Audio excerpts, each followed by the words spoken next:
नमस्ते दोस्तों, स्टडी सदन ऑफिशियल में आपका स्वागत है। नमस्ते। आज हम साइबर विधि और अपराध के हर एक महत्वपूर्ण पॉइंट को विस्तार से समझेंगे। ये क्लास खास तौर पर यूपीएसआई परीक्षा की तैयारी के लिए डिजाइन की गई है। बिल्कुल, और हमारा लक्ष्य है कि आप रटे नहीं समझें। क्योंकि ये सिलेक्शन वाली क्लास है।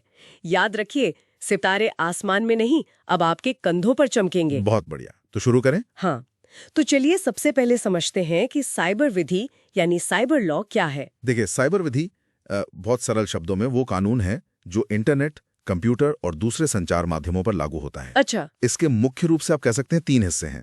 एक तो है इलेक्ट्रॉनिक अभिलेख यानी डिजिटल डॉक्यूमेंट्स को कानूनी मानना, जैसे कोई पीडीएफ फाइल या ईमेल। हाँ बिल्कुल। दूसरा है इलेक्ट्रॉनिक या डिजिटल हस्ताक्षर जो आपकी ऑनलाइन पहचान को कंफर्म करता है। और तीसरा, जो शायद सबसे जरूरी है, वो है बौद्धिक संपदा और डेटा संरक्षण। मतलब इंटरनेट पर हमारा कंटेंट और हमारी पर्सनल जानकारी सुरक्षित रहे। एग्जैक्टली। और ये सब होता है साइबर स्पेस में। ये एक अमूर्त विधा है, मतलब एक ऐसी दुनिया जिसकी कोई तय सीमा या बॉर्डर नहीं है।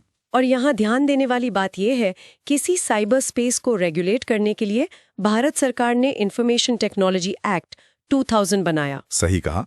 और ये साल 2000 बहुत महत्वपूर्ण है। हाँ, क्योंकि ये तो स्मार्टफोन्स और सोशल मीडिया के आने से भी पहले का कानून है। बिल्कुल।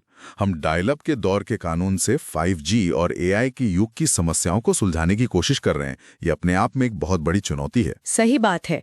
तो जब हमने कानून को समझ लिया है, तो चलिए साइबर अपराध को परिभाषित करते हैं। हाँ, देखिए, जहां कानून है वहां अपराध भी है।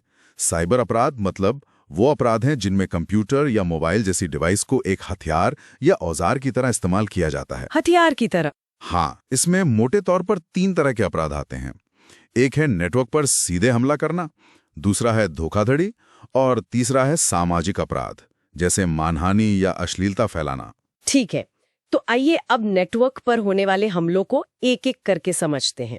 इसमें सबसे पहला नाम आता है डीडॉस का। ये सुनने में काफी टेक्निकल लगता है। हाँ, पर इसका फंडा बहुत सिंपल है। डीडॉस का पूरा नाम है डिस्ट्रीब्यूटेड डिनायल ऑफ सर्विस। इसे ऐसे समझिए कि ये कोई ताला तोड़ने जैसी कला नहीं है। ये तो दरवाजे पर एक साथ हजारों लोगों की भीड़ खड़ी कर देने जैसा है। मतलब अपराधी किसी वेबसाइट या नेटवर्क पर एक ही समय में हजारों लाखों नकली रिक्वेस्ट भेजते हैं। ओह, तो इतना सारा व्यर्थ ट्रैफिक आ जाता है कि असली यूजर्स के लिए जगह ही नहीं बचती। बिल्कुल, सिस्टम ओवरलोड हो जाता है और असली उपयोगकर्ताओं के लिए अनुपलब्ध हो जाता है। और ये पॉइंट बहुत जरूरी है क्योंकि ये यूपीएससी 21 और 22 नवंबर 2021 की परीक्षा में पूछा जा चुका है। अच्छा, और इसी से मिलता जुलता एक डॉस अटैक भी होता है ना? हाँ, डॉस यानी डिनायल ऑफ सर्विस। इसमें हमला एक ही सिस्टम से होता है, जबकि डीडीओएस में हजारों सिस्टम का इस्तेमाल होता है। पर नतीजा एक ही है, सर्विस को ठप कर देना। हाँ, एक तरह का डिजिटल ट्रैफिक जाम। ठीक है, नेटवर्क हमलों के बाद अब देखते हैं छल और धोखेबाजी से जुड़े अपराध। ये शायद ज्यादा पर्सनल लेवल पर होते हैं। बिल्कुल, और इसमें सबसे आम है ईमेल स्पूफिंग। ये तो शायद हम सब ने कभी ना कभी देखा होगा। वो मेल्स जो लगते हैं कि बैंक से आए हैं पर होते नकली हैं। वही, किसी व्यक्ति या संस्था को धोखा देने के इरादे से भेजा गया एक नकली ईमेल। और इसी का बड़ा रूप है स्पैमिंग। हाँ, स्पैमिंग का मतलब है बहुत सारे लोगों को एक साथ बिना उनकी मर्जी के बल्क में मैसेज या ईमेल भेजना, जैसे कोई डिजिटल दुनिया में पर्चे बांट रहा हो। और स्पैमिंग से जुड़ा सवाल भी यूपीएससी 17 नवंबर 2021 में आया था। ओह, ये भी जरूरी है। और इससे भी एक कदम आगे है पहचान की चोरी यानी आइडेंटिटी थेफ्ट। ये बहुत गंभीर अपराध है। इसका आधार है किसी की पर्सनल जानकारी जैसे पासवर्ड या बैंक डिटेल्स चुराकर उसका गलत इस्तेमाल करना। मतलब कोई आपके नाम पर लोन ले सकता है या कोई अपराध भी कर सकता है। कुछ भी कर सकता है। ये एक तरह से किसी की डिजिटल पहचान का अपहरण है। और ये भी यूपीएससी 21 नवंबर 2021 की परीक्षा में पूछा गया एक महत्वपूर्ण टॉपिक है। अब उन अपराधों की बात करते हैं जिनमें अपराधी सीधे आपके सिस्टम पर कब्जा कर लेते हैं। हाँ, और इसमें एक बड़ा नाम है वेब जैकिंग। ये हाईजैकिंग जैसा लग रहा है भी वैसा ही। इसमें हैकर किसी वेबसाइट को हैक करके अपने कब्जे में ले लेता है और फिर उसके मालिक से उसे वापस करने के लिए फिरौती यानी रैंसम मांगता है। Digital kidnapping. बिल्कुल। और दूसरा है डेटा डिडलिंग। ये नाम तो बड़ा अजीब है। नाम अजीब है पर काम बहुत खतरनाक है। इसका मतलब है कंप्यूटर में स्टोर किए गए डेटा को जानबूझकर बदलना या उसके साथ तोड़ मड़ोड़ करना।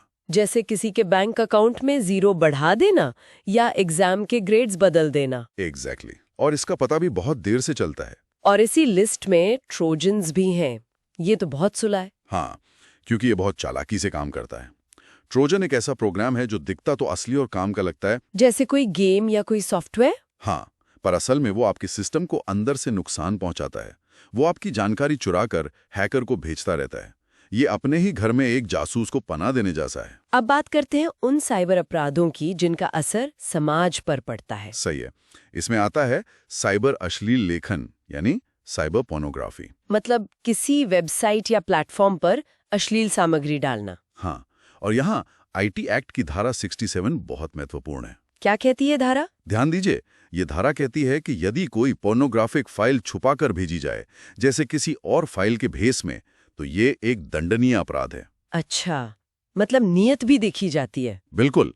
और इसी तरह एक और सामाजिक अपराध है साइबर मानहानि, यानी साइबर डेफामेशन। कंप्यूटर या इंटरनेट का इस्तेमाल करके किसी की इज्जत को नुकसान पहुंचाना। हाँ, सोशल मीडिया पर किसी के बारे में झूठी अफवाहें फैलाना इसका सबसे आम उदाहरण है। अपराधों को समझने के बाद अब देखते हैं कि पुलिस इनकी जांच कैसे करती है। इस डिजिटल दुनिया में सबूत कैसे मिलते हैं? देखिए, फिजिकल निशान नहीं होते, पर डिजिटल फुटप्रिंट्स हर जगह होते हैं। और पुलिस का सबसे बड़ा हथियार है सीडीआर। सीडीआर यानी कॉल डिटेल रिकॉर्ड। हाँ, इसे नेटवर्क का हृदय भी कहते हैं।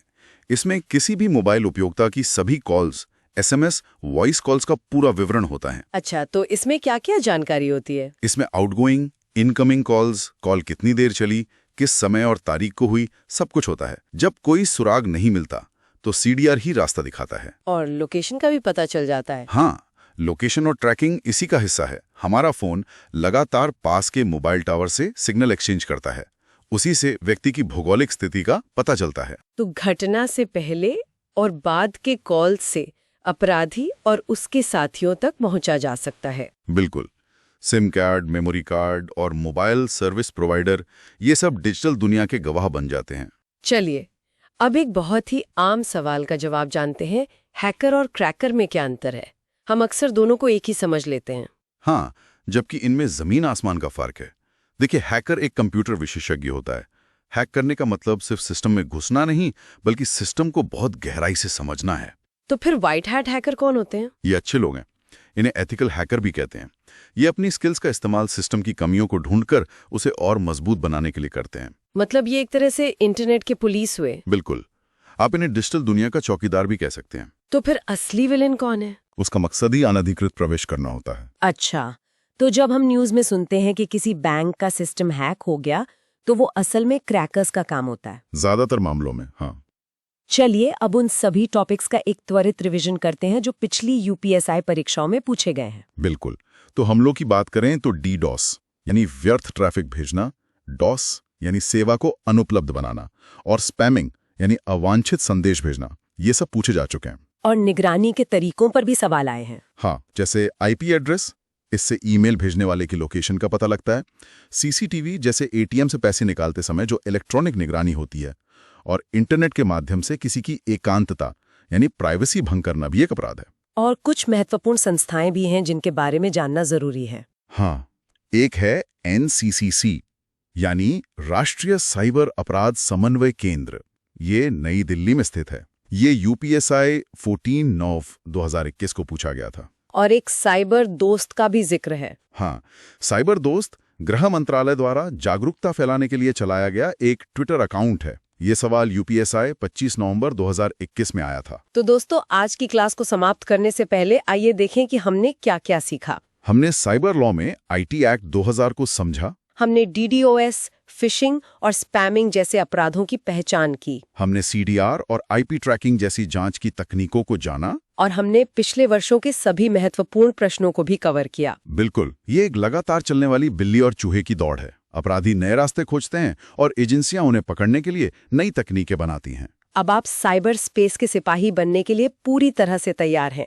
याद रखिए, सफलता संयोग नहीं, सही रणनीति का परिणाम है। बहुत अच्छे। दोस्तों, अगर आपको ये लेक्चर पसंद आया और सब कुछ अच्छे से समझ आया तो स्टडी सदन ऑफिशियल को अभी सब्सक्राइब करें और बेल आइकन दबाएं ताकि आपकी कोई भी सिलेक्शन वाली क्लास मिस ना हो। और इस वीडियो को अपने उन सभी दोस्तों के साथ शेयर जरूर करें जो वर्दी पहनने का सपना देख रहे हैं। इस क्लास की पीडीएफ और इससे जुड़ी क्विज के लिए हमारा टेलीग्राम चैनल अभी ज्वाइन करें। बहुत बहुत धन्यवाद। स्टडी सदन ऑफिशियल, नए युग का नया चैनल।